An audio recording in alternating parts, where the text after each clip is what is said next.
Olá, queridos irmãos, sou o pastor Heitor Antônio da Silva e aqui estou para mais um programa Sermões Bombásticos para Tempos de Apostasia. É um programa, é um sermão, é alguma coisa que Deus colocou no meu coração para trazer para o povo de Deus neste tempo que vivemos. Um tempo bastante estranho, um tempo bastante conturbado, um tempo em que as coisas estão, como se dizia antigamente, de ponta cabeça, ou seja, pés para cima, cabeça para baixo, e piorando gradativamente. Mas isso não é coisa que nos assuste, porque a Bíblia garante que nos últimos dias, assim o mundo estaria. Inclusive diz mais, diz que quando Cristo voltar, porventura encontrará fé na terra. Olha, a fé é o único mecanismo que nos aproxima de Deus e decide tudo no reino de Deus. Começou decidindo quanto à nossa salvação em Cristo Jesus, foi um ato de fé, permitindo que Jesus Cristo realizasse a transformação de nossa vida.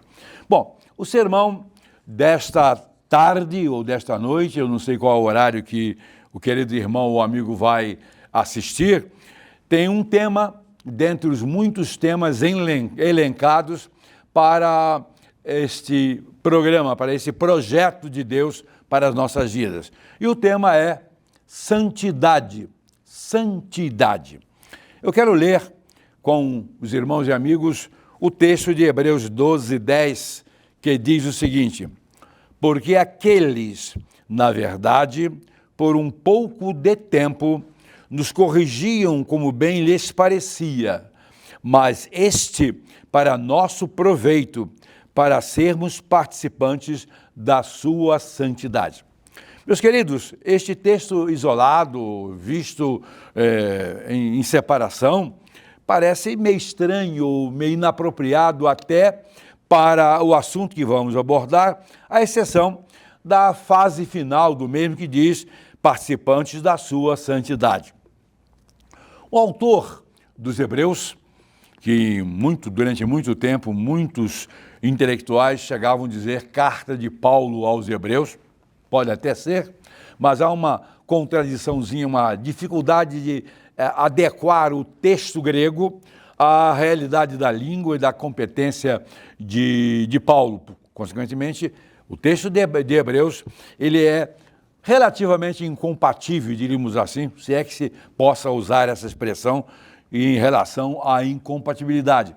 Mas ele diverge um pouco do grego de Paulo. Não interessa, o que importa é que é um livro canônico, é a palavra de Deus para a nossa edificação. O autor aos Hebreus se referia aos pais segundo a carne, que vinha sobre os filhos impondo merecidas correções. Sempre foi assim, no meu tempo foi assim, no seu tempo foi assim, talvez atualmente não seja tanto ou visto pais corrigindo os filhos. Pelo contrário, eles estão, de certa forma, submetidos ao domínio dos filhos e a sociedade dando apoio total a esse tipo equivocado de orientação.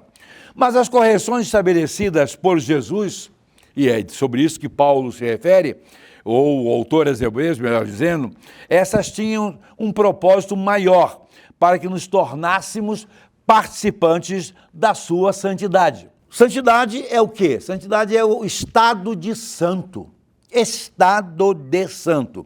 Em 1 Pedro 1,15, 16, temos o seguinte: mas como é santo aquele que vos chamou, e Jesus Cristo chamou, como é santo aquele que vos chamou, porquanto está escrito, sede santos, porque eu sou santo. Jesus Cristo exige um nível de santidade porque Ele é santo e Ele nos salvou, Ele nos conduziu a essa condição de filhos para a vida eterna.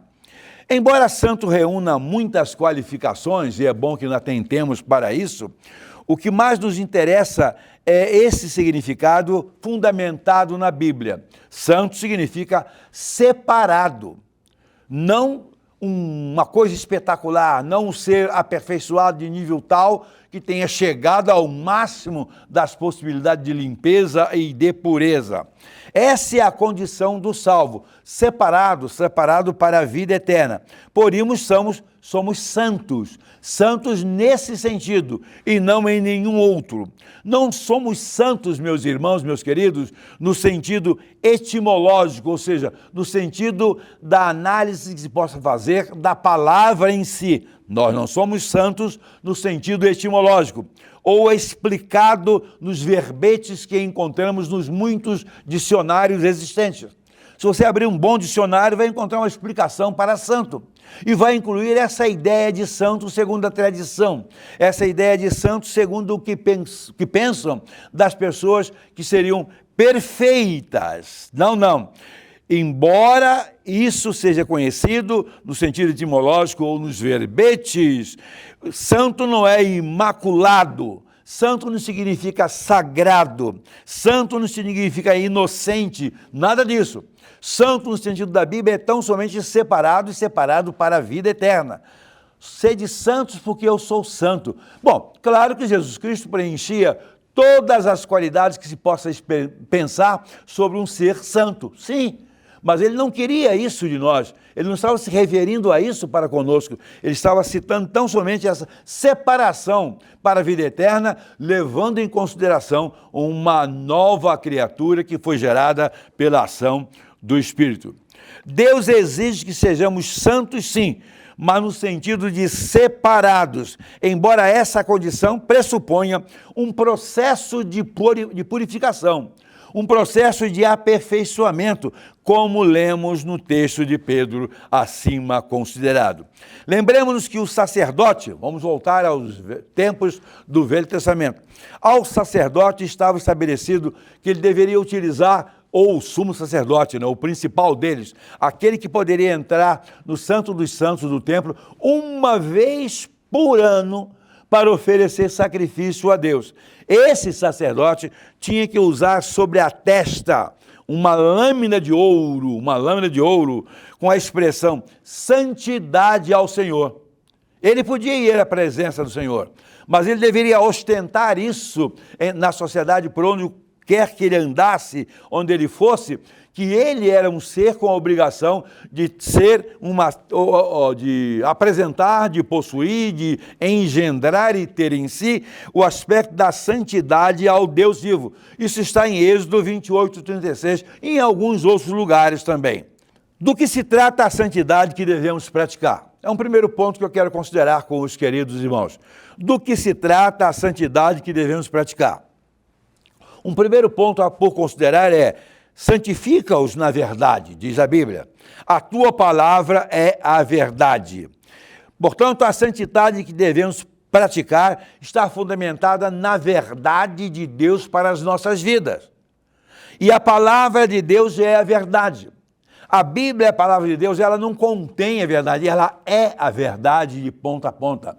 E ela não esconde os pontos fracos das pessoas do passado, porque aqueles pontos fracos era a verdade de cada um. E precisava ser exposto para que o mundo tomasse conhecimento de que o ser humano é isso, sujeito e necessário receber a correção a cada dia. João capítulo 17 diz isso: santifica-os na verdade, a tua palavra é a verdade. Se trata de viver na prática da verdade. Não há santidade, portanto, sem que a pessoa viva contínua e constantemente praticando a verdade. Até porque o diabo, o inimigo de nossas almas, o arqui-inimigo de Deus, é o pai da mentira. Já consideramos isso aqui. É lamentável que muitos crentes se escudem na mentira para se defender, para se justificar, etc. Tá? Jesus era absolutamente santo, era absolutamente puro. Nenhum engano foi encontrado em suas palavras, em suas atitudes, no seu caminhar. Ele era verdade pura. Nele não se viu nenhuma atitude mentirosa, nenhuma fragilidade moral. O tempo todo foi inclusive ao Calvário para morrer em nosso lugar, no meu lugar, no seu lugar, daquelas pessoas que creem em Jesus Cristo para Salvador. Foi lá para sofrer aquilo tudo e foi o máximo do sofrimento humano que era disponível naquela época. E mesmo hoje, Se for praticado, é o máximo do sofrimento que pode ser estabelecido para uma pessoa. E nesse período de sofrimento ele não blasfemou, ele não chegou, não ofendeu e nem se defendeu. Suportou tudo pelo amor da humanidade. Esse é um exemplo, portanto, de santos segundo a palavra de Deus. É isso que Deus espera de todos nós, queridos irmãos e amigos. Santidade pautada por uma vida transparente, uma vida pura, verdadeira, sem mancha alguma.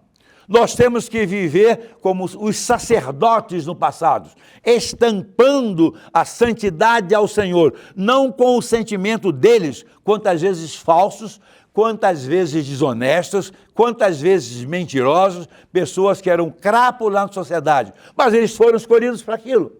Estampavam na sua testa aquela tira de ouro, dizendo santidade ao Senhor. Mas nós temos que expor isso também nas nossas vidas como crentes, como filhos de Deus, não em uma tarjeta de ouro, mas nos nossos negócios, nas nossas palavras, no nosso olhar, no nosso caminhar, enfim, no nosso dia a dia. Temos que ser santos, santos, santos, santos ao Senhor Deus. O mundo, vendo o crente hoje, vendo você, meu irmão, vendo você, meu colega, seja você batista, assembleano, presbiteriano, metodista, o que você ostenta como título e como nome da sua denominação. O mundo vendo um crente hoje, vendo você hoje, por acaso diz, ali está um santo? Não é um santo de gesso, não. Polido e pintado de ouro, bonito, com uma auréola na cabeça, por dentro é pó, é massa e pó. Não, não é isso não. Ali está um homem ou uma mulher que se comportam honestamente diante de Deus, separados neste mundo de toda iniquidade pelo fato de estarem destinados à vida eterna. Olhando para você, meu irmão, minha irmã, pastor, pastor, apóstolo, enfim, seja o que você for, você é acatado, apreciado como um santo. Eu não tenho que dizer nada a respeito de você, mas você tem que dizer de si mesmo, olhando para o seu interior, para o seu coração. Não é para a sua aparência, nenhum estado de bem boa colocação no handicap da fé. Não, não. É um estado interior. O nosso interior é o que Deus vê. Deus não vê com os nossos olhos no conjunto da matéria. Mas há um segundo ponto. A santidade é para ser aperfeiçoada. Para aí. Bom, se dissermos isso para um anjo de gesso, um santo de gesso, de mármore, de granito, ou para uma estampa, colocando ali uma belíssima imagem de um santo, exigir que esse santo se aperfeiçoe, não dá. Ele não pode fazer nada nele mesmo que corresponda a um aperfeiçoamento. Nada. E ninguém pode fazer nesse santo, entre aspas, coisa alguma também, ok? Não pode, certo? Então, como aperfeiçoar a santidade? Pressupõe, então, que ser santo não é o máximo? Ser santo é um estado que precisa ser aperfeiçoado a cada dia. Ou seja, um estado que signifique cada vez maior aproximação de Deus e dos parâmetros que Ele exige para nós. Observemos bem o que diz a palavra de Deus em 2 Coríntios 7:1. Ora, irmãos, pois que temos tais promessas, purifiquemo-nos de toda a imundícia da carne e do espírito, aperfeiçoando a santificação no temor de Deus. É isso. Anote aí, 2 Coríntios 7:1. Ora, irmãos, pois que temos tais promessas, e quantas promessas de vida eterna, de felicidade, de paz, enfim, tudo do reino de Deus para nossas vidas, purifiquemo-nos de toda a imundícia da carne e do espírito, aperfeiçoando a santificação no temor de Deus. a carne e o espírito do homem nessa terra, seja ele o mais próximo de Deus, seja aquele que está mais afastado, seja o maior sábio, seja o líder dessa ou daquela denominação, tenha ele o título de santidade ou não, ele tem uma carne de imundícia e o seu pecado ainda está contaminado. Mas nós que temos a Cristo Jesus como Salvador, que o recebemos um dia, o nosso espírito foi regenerado. Foi. A verdade é que foi. A nova criatura é do espírito.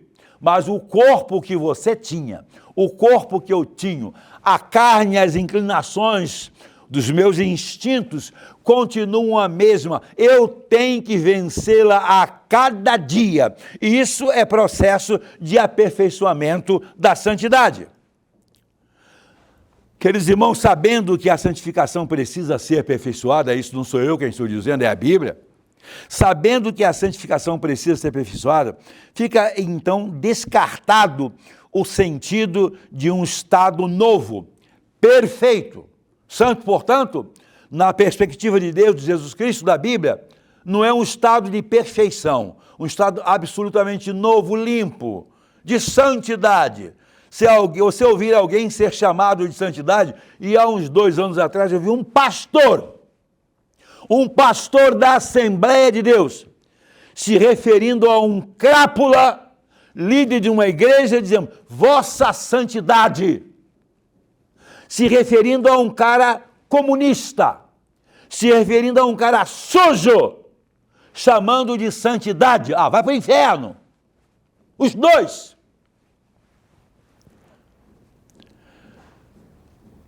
Se trata mesmo de um estado novo? Sim. De um estado em constante modificação para melhor.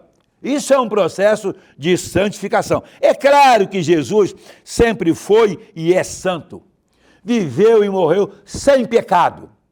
É por isso que aquele corpo sujeito às tentações, padeceu tentações, morreu sem praticar nenhum pecado, plenitude da sua palavra. E é isso que ele espera que alcancemos, esse estado de plenitude. Sem fé é impossível agradar a Deus. Sem a prática da justiça e da santificação é impossível agradar a Deus. É impossível até estar na presença dele. Nunca, meus queridos irmãos e amigos em Cristo, nunca nos conformemos com o nosso nível de santidade.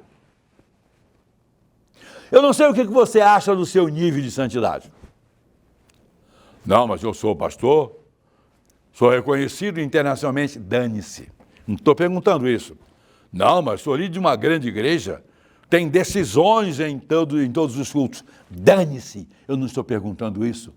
Não, mas eu sou de tal denominação, sem dúvida alguma perfeita. Dane-se. Não estou perguntando isso. A Bíblia não está querendo saber disso, não está exigindo nada disso. Está exigindo santidade ao Senhor, diante de Deus. E aquilo que nós somos diante de Deus, devemos sê-lo também na sociedade em todo o tempo. Terceiro lugar, há uma razão para o nível de excelência exigido quanto à santificação. Há uma razão para o nível de excelência exigido quanto à santificação.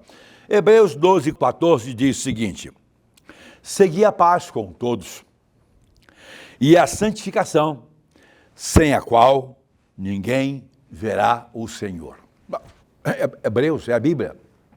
É Deus falando através de um homem que, por mais importante que tenha sido, e nós o respeitemos pelo que trouxe de Deus para os nossos corações, ele falou de si, falou de todos nós. Ou seja, devemos seguir a paz com todos e a santificação. Não é só paz.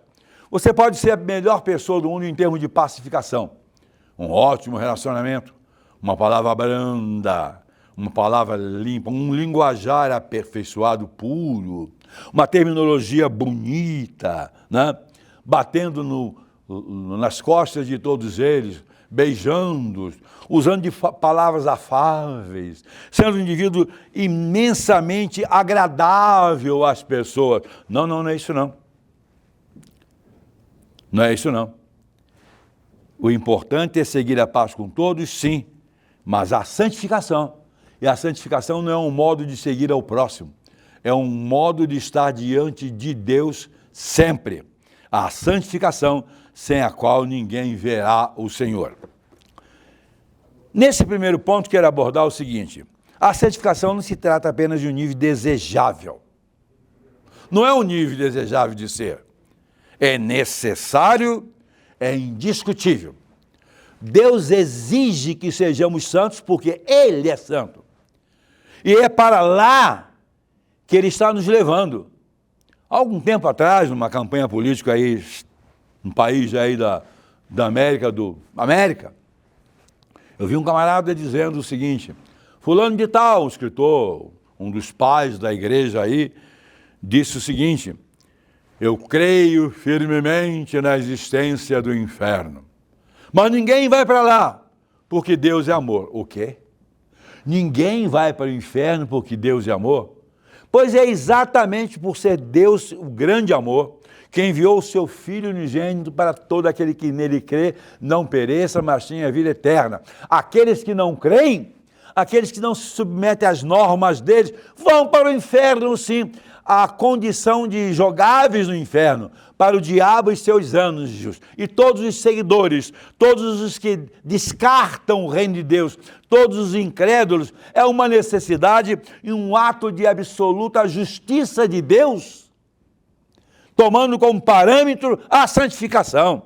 Sem a santificação, ninguém verá o Senhor. Aí você olha, não, aquele camarada está salvo, porque Deus é amor, ele é bandido, mas Deus não vai jogá-lo no inferno. Ah, é?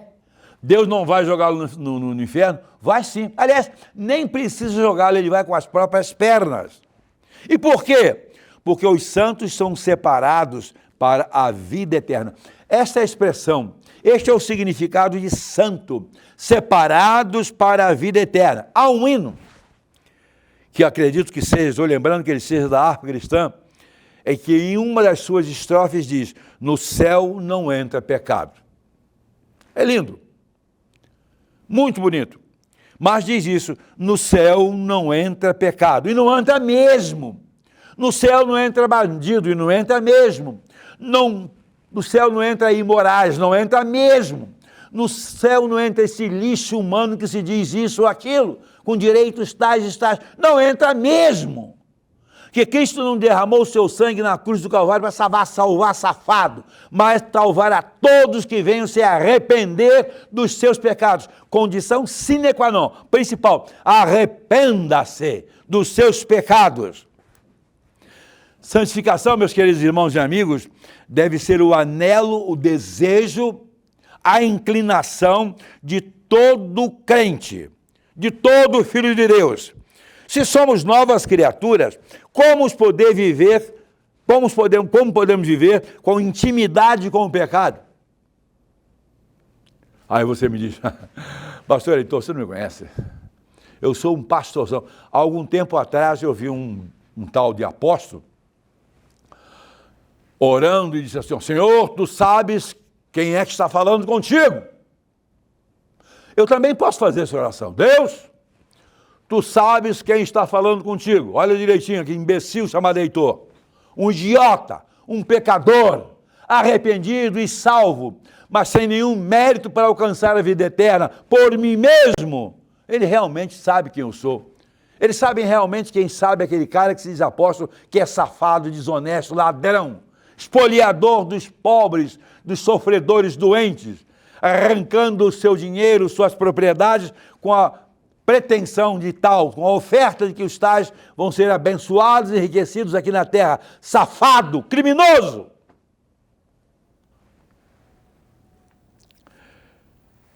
Se somos novas criaturas, como podemos viver com intimidade com o pecado? E as pessoas por aí vivem em intimidade com o pecado e confortavelmente, como se fosse o melhor de Deus para as suas vidas. Mas não é. Outra coisa nessa temática aqui, sobre esse seguir a paz com todos e a santificação sem a qual ninguém verá o Senhor, temos um pontinho aqui. Outra coisa. Estamos, meus queridos irmãos e amigos, numa jornada até a presença de Deus. E como veremos ao Senhor Altíssimo sem a plenitude da santificação? Estamos indo para lá. Quanto tempo eu vou levar até chegar à presença de Deus? Morrendo ou sendo arrebatado? Ou experimentando a primeira ressurreição? Eu não sei. Também não me preocupo com nada disso. Eu só sei que eu estarei na presença do meu Salvador um dia. A verdade é, parafraseando aí uma música antiga, popular, que dizia, com que roupa eu vou? Né? Com que roupa eu vou? Eu diria um pouco diferente, com que cara eu vou? Você, crente safado, com que cara você vai diante de Deus? Com que cara você vai se apresentar diante do seu Salvador, Jesus Cristo? Você que não paga o que deve, você que se adultera, você que se prostitui, você que é desonesto em todos os momentos, você que engana a todas as pessoas, que paga mal aos seus empregados, que furta os seus direitos. Você crente que tem mais vida de incrédulo, você é pior do que muitos incrédulos.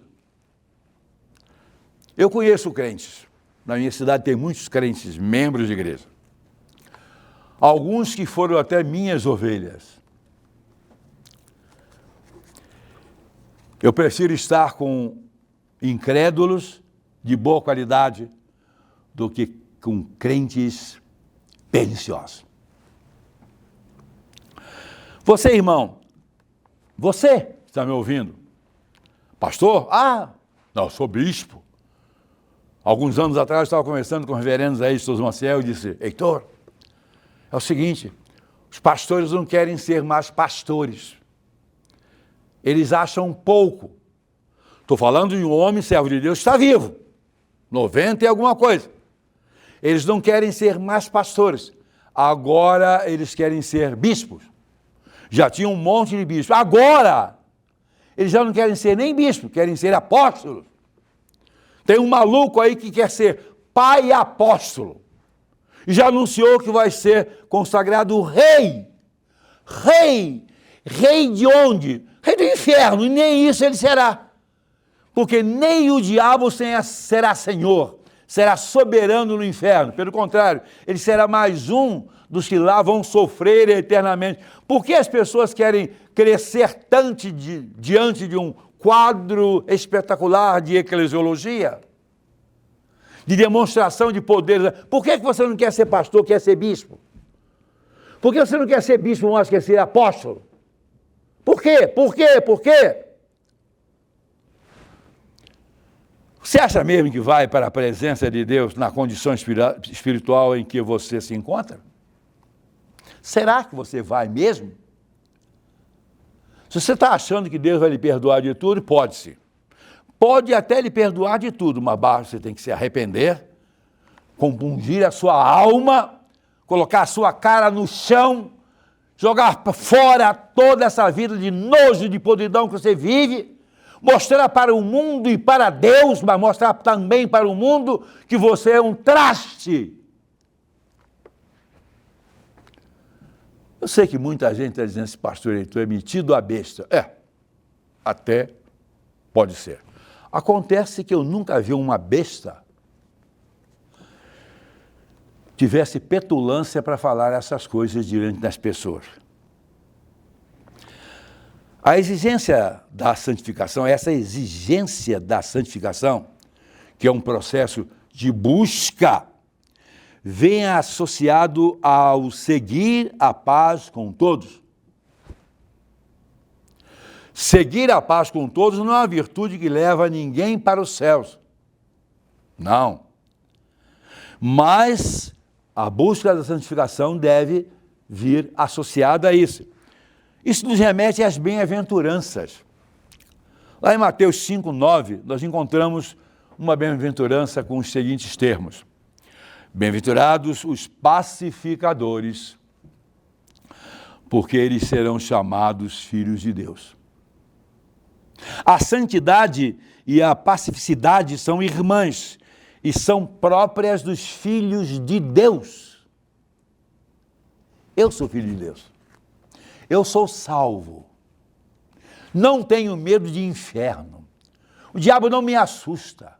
a existência dos demônios espalhados por aí. E eu estou neste momento pregando, gravando esse sermão, numa localidade que é um ninho de podridão.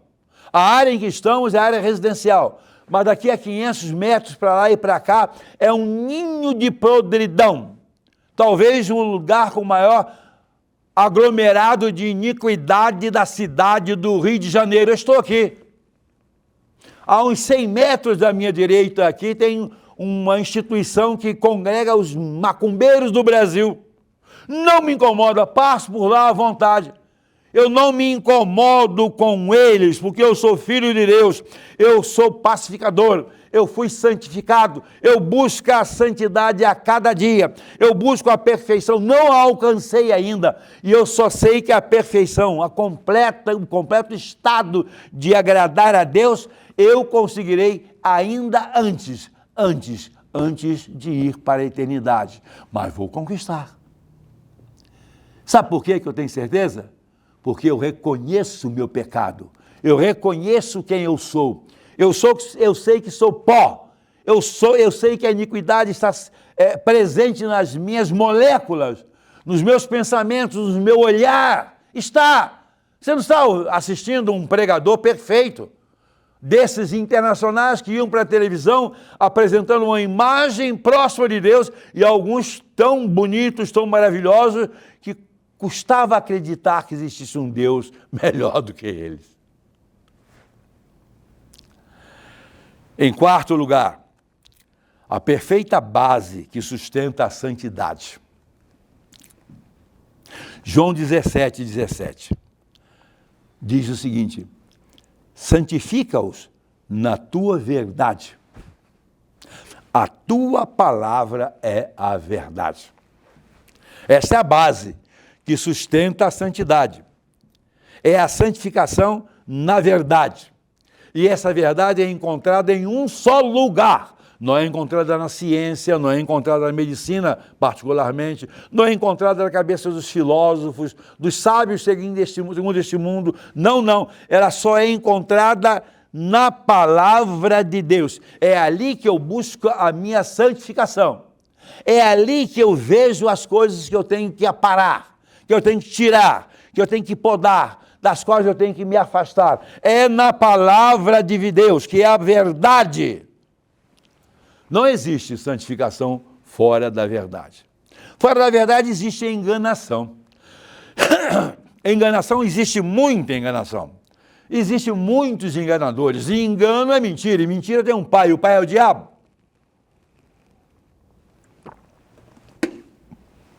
Você pode dizer, pastor, eu sou crente.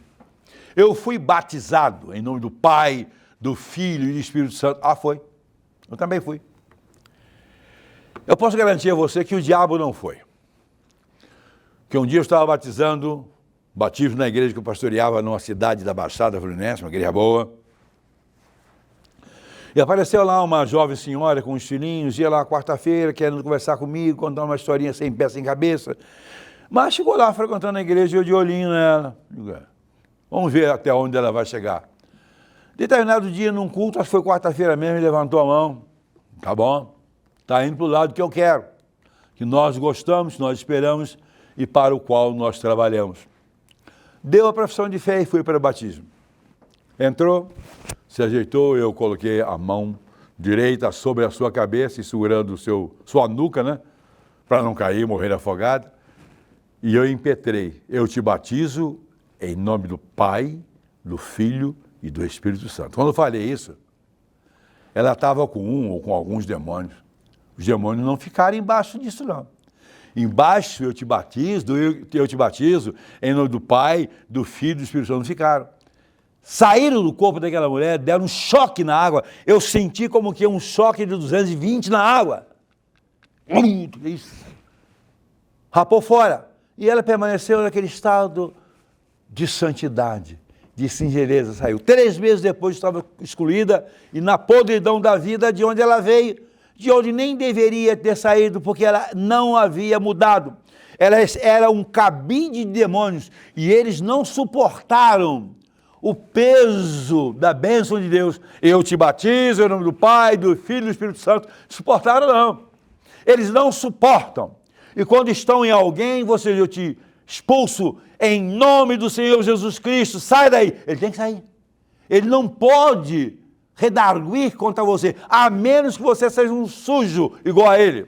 Que o demônio veja a sua vida de podridão, os seus caminhos, os seus pensamentos, a sujeira que você pratica, aí ele ri de você. Ele ri de você. Não existe, irmãos, santificação fora da verdade.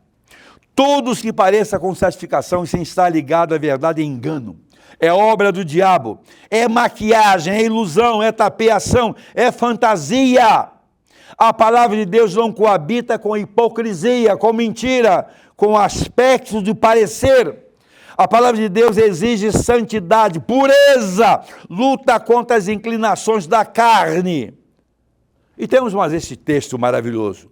Portanto, santificai-vos e sede santo, porque eu, o Senhor, vosso Deus, sou santo.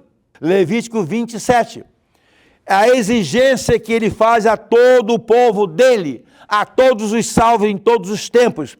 Aqueles salvos, aqueles escolhidos por uma questão histórica, os judeus, quantos hoje o novo Israel, todos nós temos que viver a santidade, porque Deus é o nosso soberano. Ele exige isso, ele não exige nada menos do que a sua santidade. Pastor, mas todo mundo faz isso, faz aquilo, eu também faço. Faz sim, muita gente faz. Mas você vai pagar caro na sua vida, pela sua vida de iniquidade. Você não será levado para os céus por ser pastor, presidente, bispo, apóstolo ou pós-santo. Você vai para o inferno com essa vida de sujeira. Seu crente, seu líder, desobediente a Deus, não é a mim, não. Eu sou apenas um pregador. Em quinto lugar, Deus exige para que estejamos diante dele, a exigência dele, irrepreensibilidade em amor.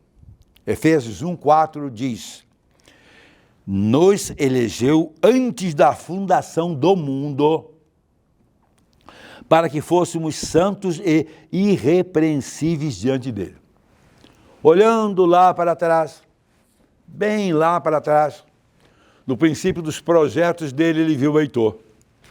E ele me elegeu. Não estou discutindo teoria de predestinação, de eleição, nada disso. Só estou citando a Bíblia. Ele me elegeu antes da fundação do mundo para que eu fosse santo e irrepreensível diante dele. Deus nunca exigiu pouco, sempre exigiu dos homens o máximo. O máximo. Irrepreensível é o máximo de santidade, porque ele é santo. Você é um crente irrepreensível? Ou vive correndo para lá e para cá, escondendo os seus podres, maquiando as suas iniquidades, pensando que você está agradando, ou melhor, escondendo dos homens, e, via de consequência, você está também escondendo de Deus? Você acha mesmo? Não brinque com Deus. Não brinque com Deus.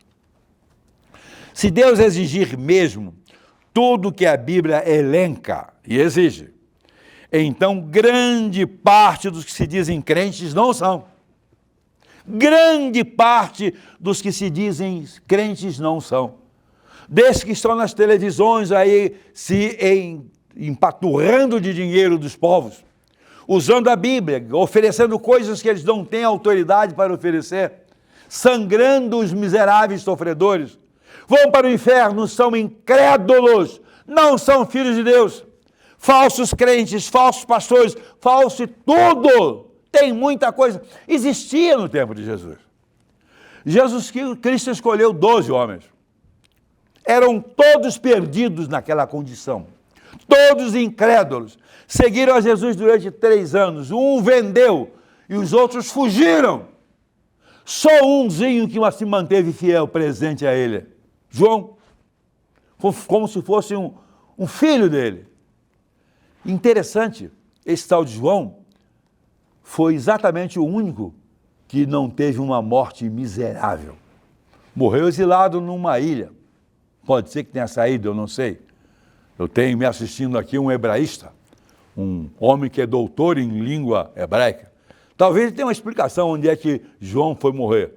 Mas para mim ele morreu lá. E de qualquer maneira não existe nem na história nada que fale mal da condição em que o apóstolo João Batista morreu. João morreu. Não diz. Mas era aquele que reclinava no ombro de Jesus. E também não existe relatada nenhuma safadeza daquele homem, daquele servo de Deus. Sabe por que Jesus exige tanto? Basta ler 1 Pedro 16, o que diz: sede santos, porque eu sou santo.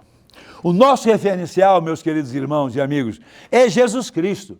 Nós temos que ser santos porque Ele é santo. Ele é o autor da nossa fé, é o autor da nossa nova vida.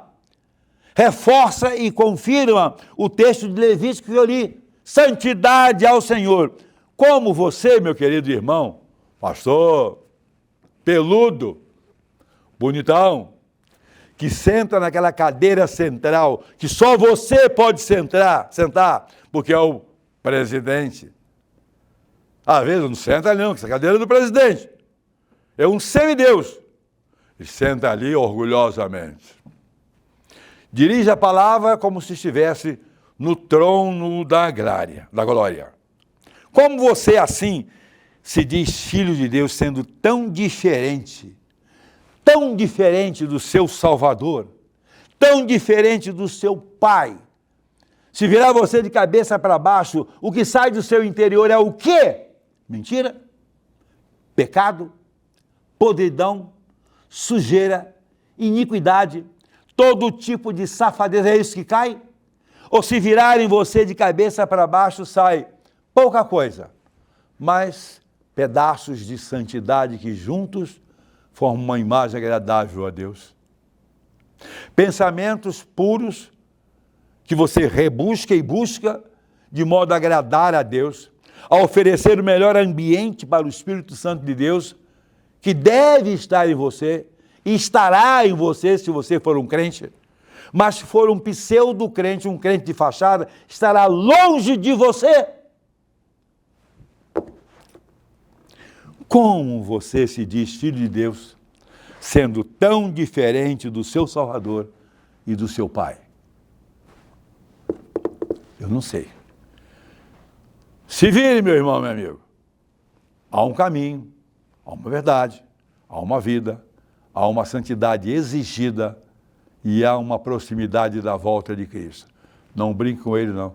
Que antes mesmo de você morrer, você vai ver muita maldição na sua vida por causa da sujeira que você vive. Que Deus realize isso sobre o seu couro para você sentir com quem que você está lidando. Amém.